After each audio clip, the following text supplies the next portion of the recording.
కన్నా సాయం చేసే చేతులు మిన్న అన్న మదర్ సూక్తిని అక్షరాల నిజం చేస్తున్నారు సంగారెడ్డికి చెందిన దంపతులు. మోగా చెవిటి మానసిక వికలాంగులను చేరదీసి విద్యాబుద్ధులు నేర్పుతూ వారిని తీర్చిదిద్దుతున్నారు. వారికి ఆటపాటలతో కూడిన అందమైన బాల్యాన్ని అందిస్తూ స్వచ్ఛమైన శాంతి నికేతనానికి నాంది పలికారు. మమ్మల్ని చూసి నవ్వద్దు, మాతో కలిసి నవ్వండి అనే అవ్యక్త భావాన్ని వ్యక్తం చేస్తున్నట్లు కనిపిస్తున్న వీళ్లలో కొందరు జన్మతః మానసిక వికలాంగులు, మరికొందరు చెవిటి మూగవారు. తమ చుట్టూ ఉన్న వారిలా అందమైన జీవితాన్ని అనుభవించలేని ఇలాంటి వారి జీవితంలో వెలుగులు నింపేందుకు ఏదైనా చెయ్యాలి అనుకున్నారు శ్రీనివాస్, సరిత అనే దంపతులు. ఇందులో భాగంగా 2002లో మెదక్ జిల్లా కేంద్రం సంగారెడ్డిలో సబితా ఎడ్యుకేషన్ సొసైటీ పేరుతో ఒక విద్యా సంస్థను ప్రారంభించారు. దీని ద్వారా 45 మంది విధి వంచితులకు సేవలందిస్తున్నారు. ఆటపాటలతో కూడిన అందమైన లోకల్లో వారిని ఉన్నతంగా తీర్చిదిద్దుతూ రవీంద్రుని శాంతినికేతన్ను తలపింపచేస్తున్నారు.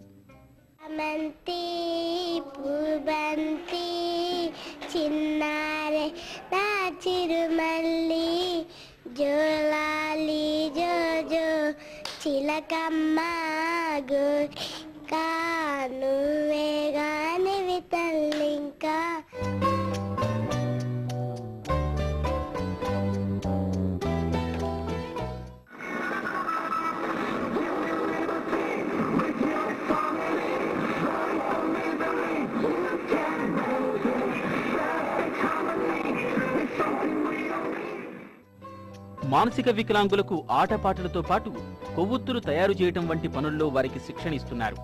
దీనితో వారిలో శక్తిని వెలికితీస్తూ వారిని తీర్చిదిద్దుతున్నారు.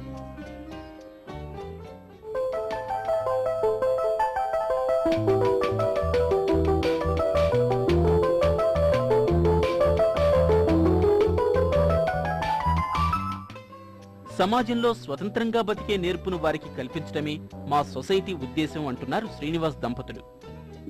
ఈ మెదక్ జిల్లాలో ఇలాంటి స్పెషల్ స్కూల్ లేదని ఒకటి సర్వే చేయటం వలన ఇక్కడ మెదక్లో మనం స్టార్ట్ చేస్తే లేని కాడ ఇట్లాంటిది ఒక ఇన్స్టిట్యూషన్ స్టార్ట్ చేస్తే వాళ్ళకి రిమోట్ ఏరియాలో వాళ్ళకి చిల్డ్రన్స్ని కూడా మనం వాళ్ళని ఎక్కువ ఎడ్యుకేట్ చేస్తున్న ఒక ఆలోచనతో చేశాను.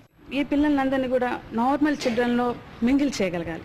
జస్ట్ వాళ్ళతో ఆడుకోవాలి, వాళ్ళతో ఉండాలి, వాళ్ళు చేయగలిగే పనులు సగమైనా వీళ్ళకి రావాలి.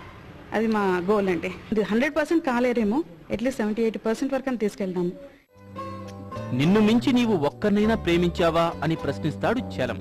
తమను మించి కాకపోయినా తమతో సమానంగా ప్రేమిస్తూ వికలాంగులను తీర్చిదిద్దటానికి ప్రయత్నిస్తున్న శ్రీనివాస్ దంపతులు ఆదర్శంగా నిలుస్తున్నారు.